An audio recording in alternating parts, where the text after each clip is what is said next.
Եթերում 02 հաղորդաշարի հերթական թողարկումն է, բարև ձեզ, այսօր ծրագրում կարող եք դիտել։ Երթուղում գրանցվող անվտանգության նորմերի հիմնական խախտումներից է քաղաքացիների և ավտոտրանսպորտի կողմից երթուղային գծերի հատումը։ Մեքենան վերցրել էր և բարձր տրամադրությամբ սկսել տոնական օրը, որը սակայն երկար չտևեց, ընդհատվեց ճանապարհային ոստիկանների միջամտության արդյունքում։ Հիմա Հայաստանում գնացքի հաճախ չես հանդիպի, տարեցները կհիշեն, թե ինչ երկար շարժակազմեր են երթևեկում, 5-ից 10 րոպե պիտի սպասեիր, որ մի գնացքն անցներ, հիմա հատուկ ընթբեռնատարներ են, մեկ էլ 2-3 վագոնով մարդատարներ, բայց անվտանգության հարցերը մնացել են նույնը։ Երկաթուղին մի ամբողջ համակարգ է, որի կառավարումն ու անվտանգության ապահովումը բավական բարդ խնդիր է։ Այս հարցում Հարավկովկասյան երկաթուղու աշխատակիցների հետ սերտորեն համագործակցում է նաև ոստիկանությունը։ Ժամանակին ոստիկանության կազմում կար առանձին ստորաբաժանում, տրանսպորտային վարչությունը, բայց տարիներ առաջ այն լուծարվեց, նաև հաշվի առնելով երկաթուղու ծանրաբեռնվածության նվազումը, եւ սա չէր կարող չազդել ոստիկանության ու երկաթուղու անվտանգության ծառայության համագործակցության արդյունավետության վրա։ Սակայն ինչպես փաստում են երկաթուղու անվտանգության աշխատակիցները, ոստիկանությունում իրականացվող բարեփոխումները լրացնում են այդ բացը։ Տրանսպորտային ոստիկանությունը սպասարկի այդ տարածքը, թե տարածքային ոստիկանության բաժինը սպասարկի բացարձակապես ոչ մի տարբերություն հիմա չենք տեսնում։ Նախկին տրանսպորտային վարչության նախկին աշխատակից Գարիկ Եղիազարյանի խոսքով, այսօր ոստիկանության տարածքային ստորաբաժանումներն էլ նույնպիսի պրոֆեսիոնալիզմով են լուծում նեղ մասնագիտական խնդիրներ, ինչպես նախկինում էր։ Ավելին, ոստիկանությունում իրականացվող բարեփոխումների արդյունքում շատ գործառույթներ հիմա ավելի բարձր մակարդակով են իրականացվում։ Ես ուզում եի անդրադառնալ մի ուղղության, որը որ կոչվում է դեպք թաքցնելու պրակտիկա։ Նախկինում այդպիսի դեպքեր եղել են, բայց ես այսօր կարող եմ հավաստիացնել բոլորին, որ դա բացարձակապես վերացվել է։ Ոստիկանության աշխատողները այսօր մեր հետ են, մեր կողքին են, որ ժամին էր որ լինի, իրանք մեզանից շուտ գալիս են դեպքի վայր են հասնում, միջև մենք մեր անվտանգության ծառայության աշխատակիցների հետ գնում ենք դեպքի վայր, ոստիկանության աշխատողները արդեն այնտեղ են եւ կատարում են իրենց ֆունկցիոնալ պարտականությունները։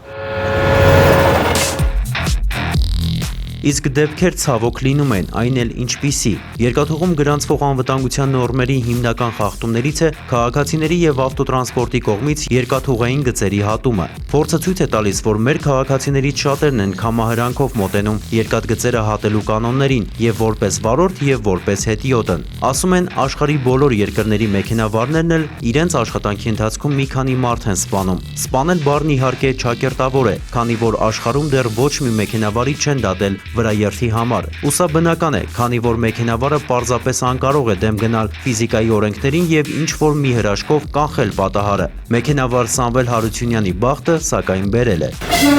Կյանքի ընթացքում եղել է դեպքեր, մեքենայել եմ խփել,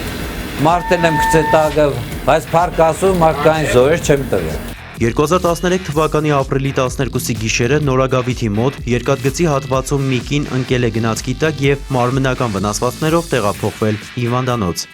Մարդիկ չգիտեն թե մեքենա է, որ տորմուզը սխմեց էր, դու գալու։ Նույն 2013 թվականի հուլիսի 3-ին մի թոշակառուկին երկաթգիծն անցնելու ժամանակ Հրազդան Չարենցավան երկաթգծի հատվածում ընկել է գնացքի տակ եւ տեղափոխվել հիվանդանոց։ Օրենքը պես նա է, բայց դու խեղճի թեմը դու պատասխան տաս, չէ՞։ Իսկ արդեն 2013 թվականի հուլիսի 9-ին Նորագավիթի ճանապարհի 8-րդ կիլոմետրի վրա պատահածը անդառնալի հետևանք ունեցավ։ 45-ամյա տղամարդը տեղում մահացավ։ Նայ, գծերի մեջ ջահել երեխեք են, կա այն ինքսպես նա, համի կրնանդեղից պոեզը գա, չէ։ Սիգնալ եք ուտած հեչ պետք է չէ վաբշե։ 2014 թվականի մարտի 10-ին գլխի վնասվածքով Ալավերդու հիվանդանոց բուժօգնության ընդունված 3 տարեկան աղջնակը վնասվել էր երկաթգծի մոտ խաղալու ժամանակ, գնացքն անցնելու ընթացքում վագոնի ոտնակի հարվածից։ Մենք էլ ուրիշ բան չենք կրնայել։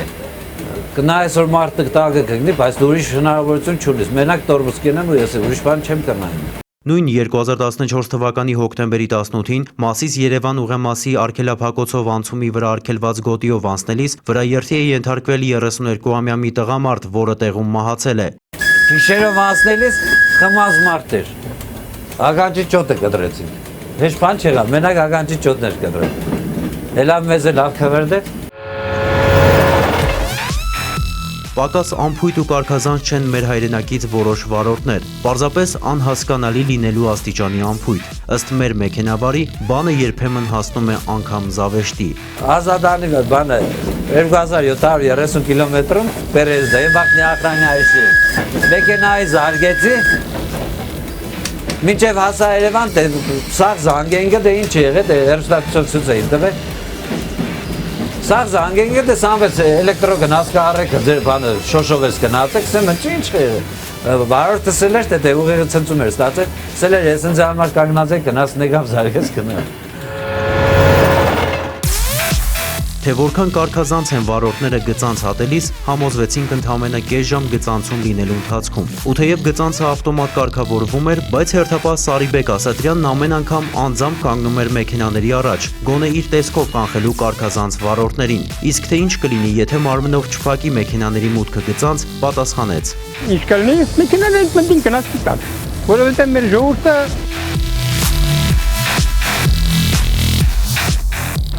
Օրեն չեն իմանում են անհասում են։ Վարչական իրավախախտումների վերաբերյալ Հայաստանի Հանրապետության օրենսգրքի 125-րդ հոդվածը վերնագրված է։ Երկաթուղային գծանցներում տրանսպորտային միջոցների երթևեկության կանոնները վարորդների կողմից խախտելը։ Առաջին կետում ասված է. տրանսպորտային միջոցների վարորդների կողմից երկաթուղային գծերը երկաթուղային գծանցներով չհատելը, երկաթուղային գծանցներով անցնելիս ճանապարհը գնացքին լոկոմոտիվ, երկաթուղասայլակ չզիջելը առաջացնում են դուգանքի նշանակում սահմանված նվազագույն աշխատավարձի 10 պատիկի չափով։ 5-րդ կետում մասնավորապես նշված է. հանդիպակաց երթևեկության գոտի դուրս գալով գծանցից առաջ կանգնած տրանսպորտային միջոցները շրջանցելը առաջացնում է տուգանքի նշանակում սահմանված նվազագույն աշխատավարձի 20 պատիկի չափով։ Տուգանքները մի կողմ։ Պետք է հիշել, որ նման դեպքերում ոչ մի ապա կարգազանց վարորդին չի օգնի, բայց դա դեռ ոչինչ։ Առավել կարևորը մարդկային կորստի վտանգն է։ Կրկնում ենք, գնացքը չի կարող մեքենայի նման արգելակել ու կանգնել։ Նույնիսկ վթարային արգելակման դեպքում գնացքը դեռ շարժվում է մոտ 1 կիլոմետր, ու սա զրոյի է հավասարեցնում մեքենավարի կողմից վթարը կանխելու հնարավորությունը։ Առաջնահերթ ես ուզում եմ զգուշացնել մեր հարգելի վարորդներին, որ իմացեք հարգելի վարորդներ, ձեր կյանքը խնայելով եւ մեքենայի մեջ գտնվող ուղևորների կյանքը խնայելով մի քիչ զգոն եղեք եւ աչալուրջ եղեք այսպիսի գծանցները անցնելու ընթացքում։ Գնացքների անվտանգ երթևեկության մի սպառնալիք էլ անփույթ հովիվներն են, անտեր թողած նախիդներով ու հոտերով։ 2014 թվականի մայիսի 25-ին մեքենավարը հայտնել է, որ Ջաջուր Սանահին երթի ընթացքում էլեկտրաքարշով հարվածել է խոշոր եղջերավոր մի անասունի, որը տեղում սատկել է։ Իսկ ինչքան են դեպքերը, երբ միայն մեքենավարի գերզգուշության գնացքի ընթացքը դանդաղեցնելու, ընդհուպ մինչև կանգնեցնելու գնով հնարավոր է լինում խուսափել պատահարներից։ Մեկ կետքով էր նեն անասունները, զակուրդեն վրագը հանեն, հոսքի 3 մետրի վրագը դառնաս ու անասունները դեմս գերնին, չիդես ինչ են ես, ոչ տարմս կրնասեն ես, ոչ է բանդա, նու կաշխատինք որ կանխենք այդ դեպքերը, բայց տեելի դեպքեր կեղների։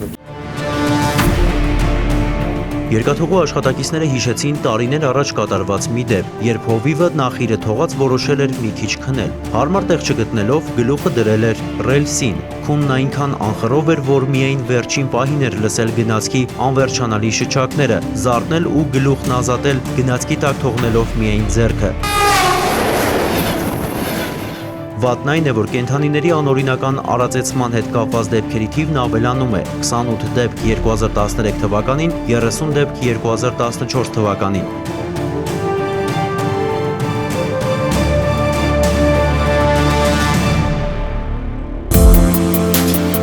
Մեքենավարները պետք է հոգան նաև ուղևորների անվտանգության մասին։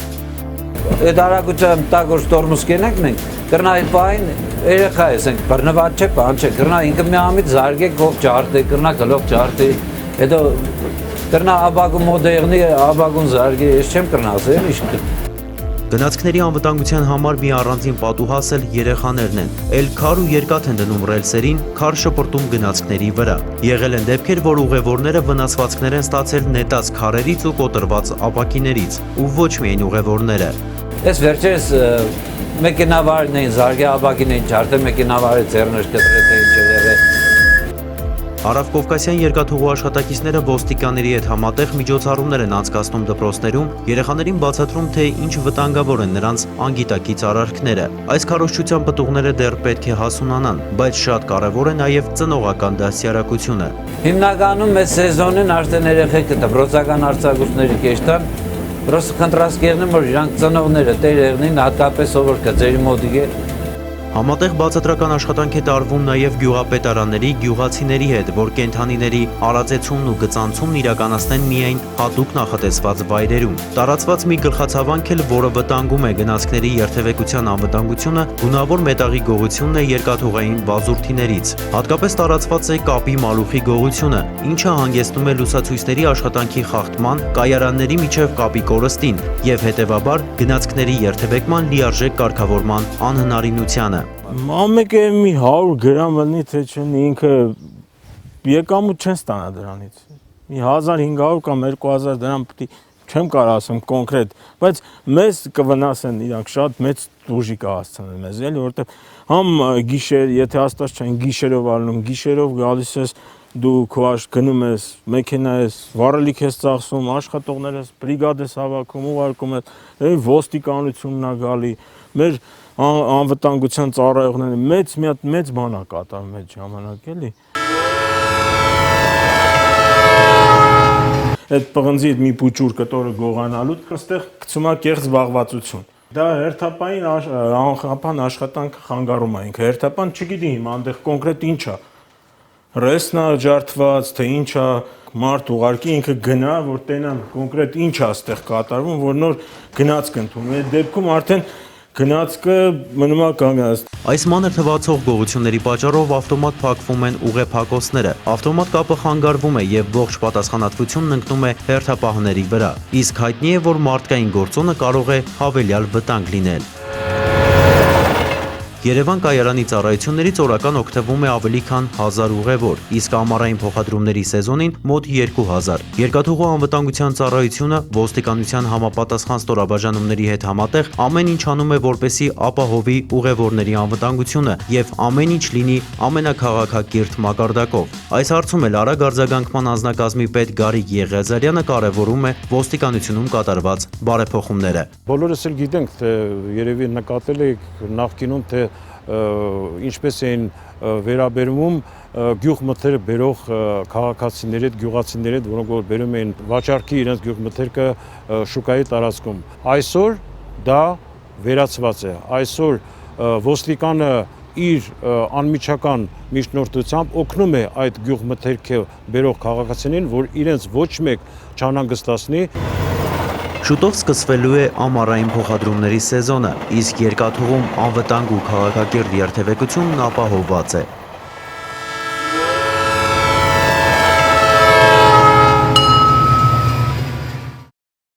Առաջին անգամ չէ, որ մի սխալի հետևանքները վերացնելու համար անձը բռնում է երկրորդ սխալի ուղին, որն էլ տանում է ուղիղ ոստիկանություն։ Ներկայացվող տեսանյութի անչափահաս հերոսի իրավագիտակցությունն էլ չէր բավարարել, որ զանցանքից հետո հանցանքի չգնա։